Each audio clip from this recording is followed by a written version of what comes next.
choice of Tizer. It's fine. Good evening, ladies and gentlemen. It is now 5:30, and I will call this regular meeting of the Burnsville City Council to order. We begin our meetings with a moment of silence followed by the Pledge of Allegiance, and we invite you to join us.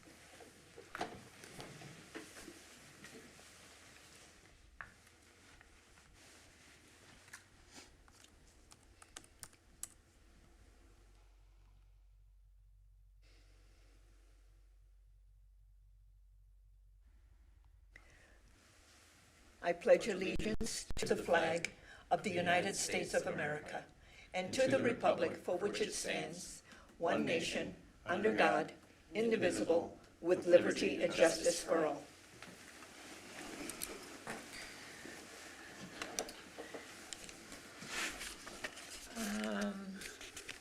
Did you hear from Councilmember Keeley? He is absent. Okay, then the clerk will please note that Councilmember Keeley is absent tonight. Okay, I did not know that. Hold on. Okay. The full thing again. Okay, technology is wonderful. So it's not. So tonight's meeting is conducted both in person and online, and our residents and our guests can view us on burnsvillemn.gov/meetings or on Comcast channel 16 or 859.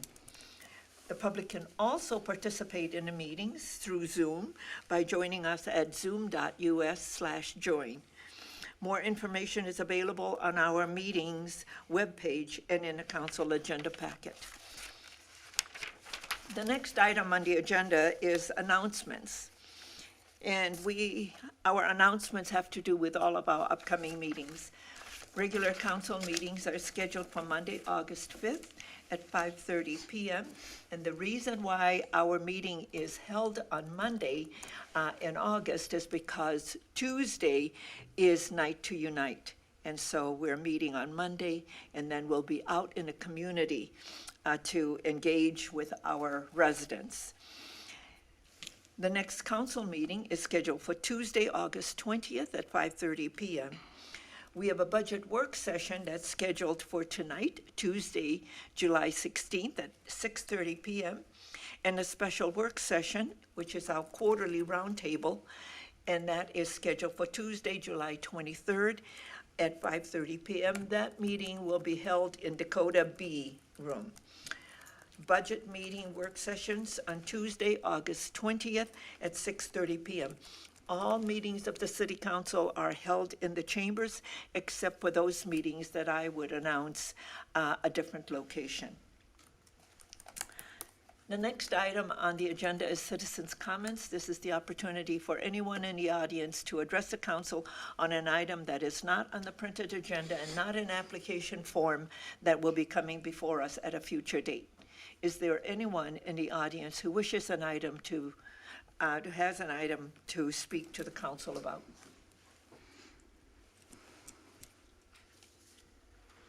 Mrs. Collins, anyone online?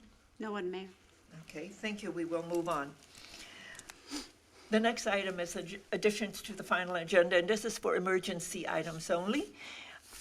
City Manager Lindberg, is there any emergency items to come before the public? Nothing from staff, Mayor. Okay.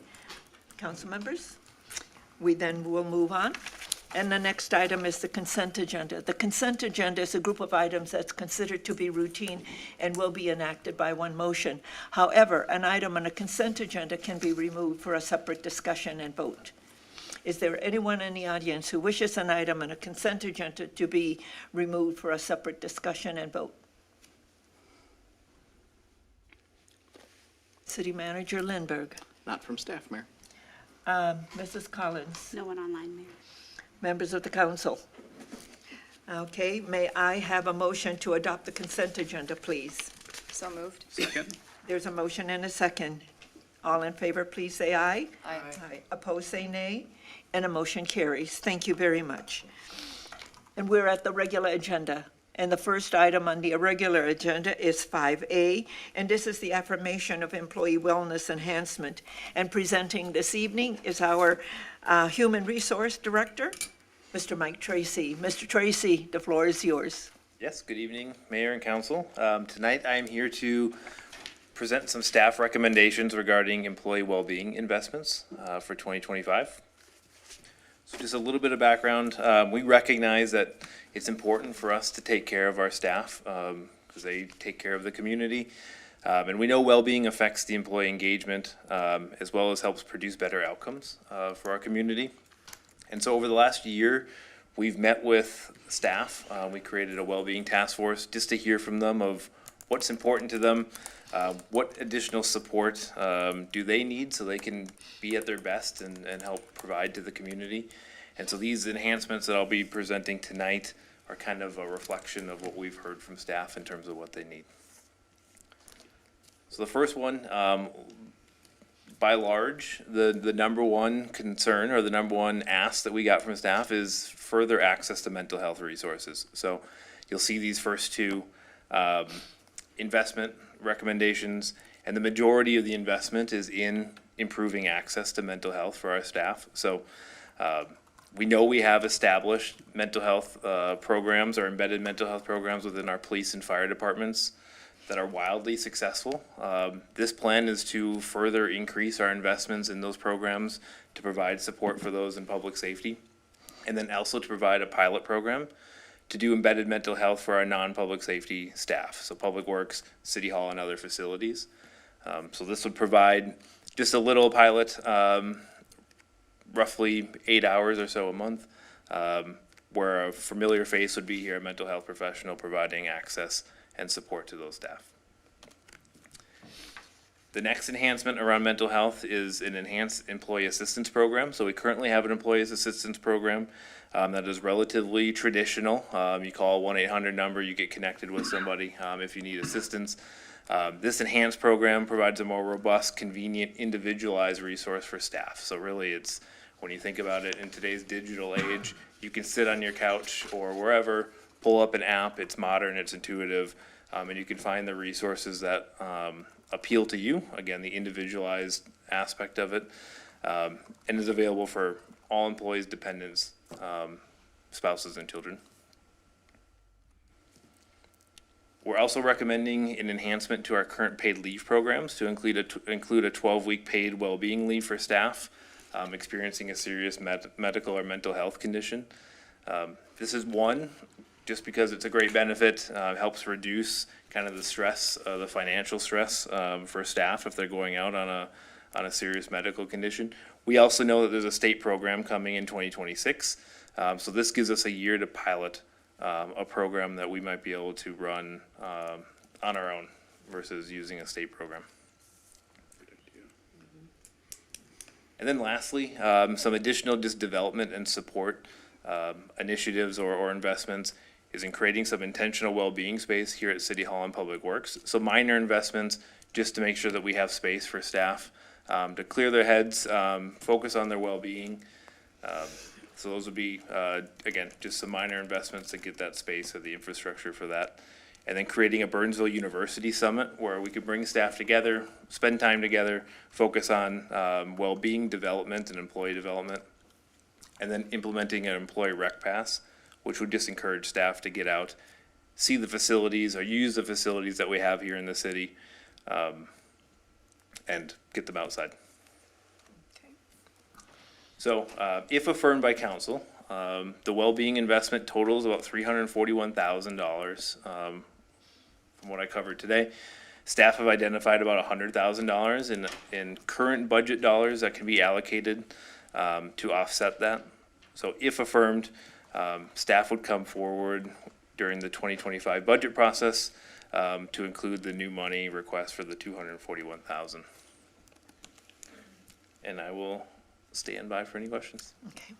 Members of the council, any questions? One of the things that I really appreciate in terms of what we're doing right now under your leadership, City Manager Lindbergh, is that we have these study sessions and education sessions around all of these items. And so it gives us an opportunity to ask some questions prior to all of that. But this is the first time that we all hear this all together, and our residents also hear about the program. Members of the council, any questions for Mr. Tracy? I don't have any questions, but I like the idea of having it in-house here. Quite a bit, actually. Any other comments, or? I think one of the things that we've all talked about over and over again is having a healthy workforce in all areas, physical and mental health.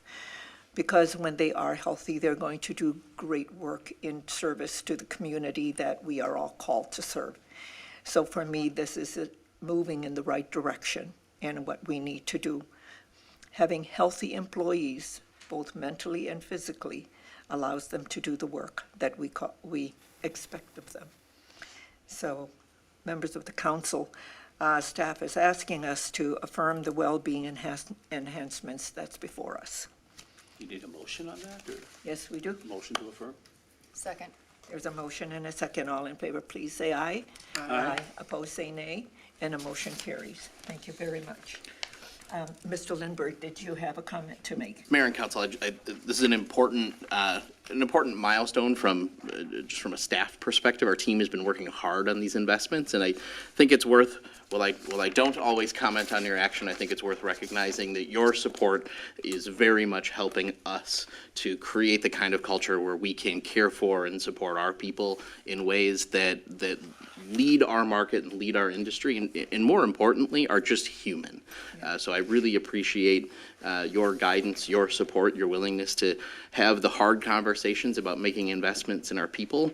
It really has made a difference in our organization, and our team is better for it. So thank you very much. Well, thank you, because I think it is very important that we treat our people are human beings, and they need to know that we care about their health, and that they come to work each and every day to do the work of the public. Yep. And that is our charge. As elected officials, our residents expect us to be making sure that our staff have the resources they need to do the work that they expect us to deliver.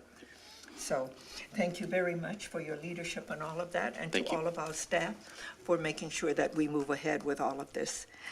Members of the council, there are no other items to come before us this evening, and a motion to adjourn is in order. Move to adjourn. Second. There's a motion and a second. All in favor, please say aye. Aye. Opposed, say nay, and a motion carries. We will reconvene around 6:30 for the, 6. We're scheduled for 6. it says 6:30 in the agenda. Posted. Did I they think, change your meeting time? I think that there might be a typo there. I think it's, the packet says 6, but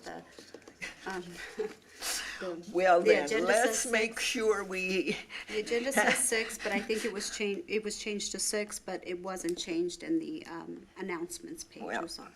Excellent. So we were posted at 6 o'clock. So Madam Mayor, if that's the case, Okay. around 6 o'clock. okay, well, we'll reconvene because we have to reset the room for our budget work session. So thank you for joining us this evening. Rejoin us for the budget at 6 or thereafter, when the room is set up.